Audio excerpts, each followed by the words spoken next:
Shalom, Bwana Yesu asifiwe. Kwa majina naitwa Andulile Mwakalinga, mwimbaji wa nyimbo za injili nchini Tanzania. Napatikana mkoa wa Mbeya.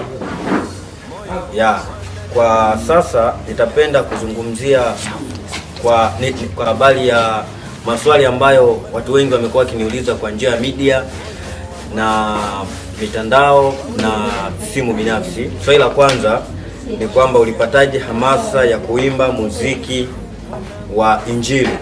Kwanza kabisa, muziki wa injili ni huduma ambayo nimepewa na Mungu, na sikujijua hapo awali kwamba nitakuja kuwa mwimbaji, ila nilijikuta kutokana na kwamba nilihamasishwa na wale waimbaji ambao walikuwa wakiimba nyimbo, na vile ambavyo nikiwa kanisani, kwaya pamoja na waimbaji walikuwa wanapokuja, ndipo nikajikuta na mimi pia nashawishika kuwa na huduma kama hiyo. Na vile vile ni huduma ambayo nimeipenda kulingana na kwamba ni nyimbo za kumtukuza Mungu. Swali la pili ni kwamba unaweza kueleza ujumbe mkuu wa nyimbo zako? Nyimbo zangu zinahusiana na kumtia mtu moyo kwa kawaida, yaani kumtia moyo mtu yoyote wa kawaida na kumleta karibu na Yesu, na kumkumbusha kuwa Mungu ni Mungu wa haki, ni Mungu anayeokoa na kulinda. Kwa hiyo nyimbo asilimia kubwa nilizoimba ni nyimbo za kumtia mtu moyo, kumleta karibu na Yesu kwa imani pamoja na. Swali la tatu ni kwamba kwa sasa una nyimbo ngapi zilizorekodiwa? Nina nyimbo takribani sio chini ya album. Nikisema album namaanisha sio chini ya nyimbo 6, 7 hadi 8. Na baadhi ya hizo nyimbo nimeshuti wimbo wa Tunda. Nimeshuti hiyo nyimbo, ipo hapo YouTube, ipo kwenye mitandao. Na nimeshuti wimbo wa Yesu ni mzuri. Nimeshuti nadhani nyimbo kama sio 4, 5 hivi. Nimeshuti na director wawili tofauti hivyo yani. Na swali la tatu ni kwamba ni changamoto gani kubwa unakutana nayo katika safari yako ya muziki? Changamoto kubwa ni upatikanaji wa rasilimali, ila katika upande wa rasilimali siwezi kuzungumza.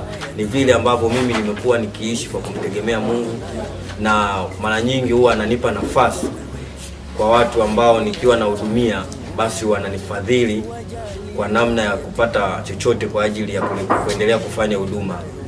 Mfano, pamoja na kanisa lolote ninalotumika ambalo nitaalikwa ama ninalosali, basi huwa linatumika kwa ajili ya kunifadhili na kunitunza ili kunanilikuwa. Siwezi kusema kwamba nina changamoto ambazo zinaikabili kupitia huduma yangu labda kifedha, ila ni nafasi ambayo Mungu ameiweka pia iwe changamoto kwangu, lakini pia ni sehemu ya kupata baraka kupitia watu mbalimbali.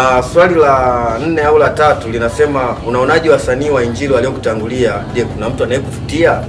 Yes, swali zuri sana, kwa sababu waimbaji sasa hivi ni wengi sana nchini Tanzania, ila kwangu mimi siwezi kusema nikikosoe kitu cha mtu mwingine au niweze kuona kwamba mtu fulani amefika mbali kuliko mtu mwingine. Kwa sababu uimbaji ni njia ya kumuimbia Mungu kwa nia ya kuhubiri kwa watu. Kwa hiyo naweza nikasema yani waimbaji wote ni waimbaji ambao wananivutia. Hakuna ambaye namuona yuko tofauti na mwingine, wala si mimi au si wewe msikilizaji ambaye unapenda kumtumikia Mungu kwa njia kama ni mimi ambavyo nimechagua kumtumikia Mungu kwa njia ya uimbaji. Na swali la 5 au la 4 linasema malengo yako ya mbele katika muziki wa injili ni yapi? Kwanza kabisa ninapenda kuwa sauti ya Mungu kwa kizazi hiki. Yaani natamani kizazi cha taifa la Tanzania na taifa zingine pia zimjue Mungu kwa njia tofauti ya mahubiri, uimbaji pamoja na mafundisho yanayotokana na maadili ya kumtumikia Mungu. Kwa hiyo kwangu hapa kuna swali lingine, nadhani hili litakuwa la mwisho. Anasema, je, tunaweza kupata kazi zako wapi? Kazi zangu zote zinapatikana kwenye mitandao tofauti. Moja kwenye mtandao wa YouTube. Ukiandika Andulile Mwakalinga unanipata pale. Ukiandika Andulile Mwakalinga unazipata kazi zangu zote official kabisa. Kuna video, kuna audio ambazo ziko karibuni kushutiwa video. Unaweza ukaendelea kusikiliza na kupata baraka kupitia sauti ya nyimbo hizo. Kwa hiyo YouTube, Instagram, TikTok ni mitandao ambayo huwa naitumia sana kwa ajili ya kusambaza injili kwa njia ya uimbaji. Barikiwe sana mtumishi wa Mungu. Pia napenda kushukuru kwa kunipa nafasi ya kuelezea huduma yangu. Mungu awabariki sana wako Andulile Mwakalinga. Asanteni watu wote.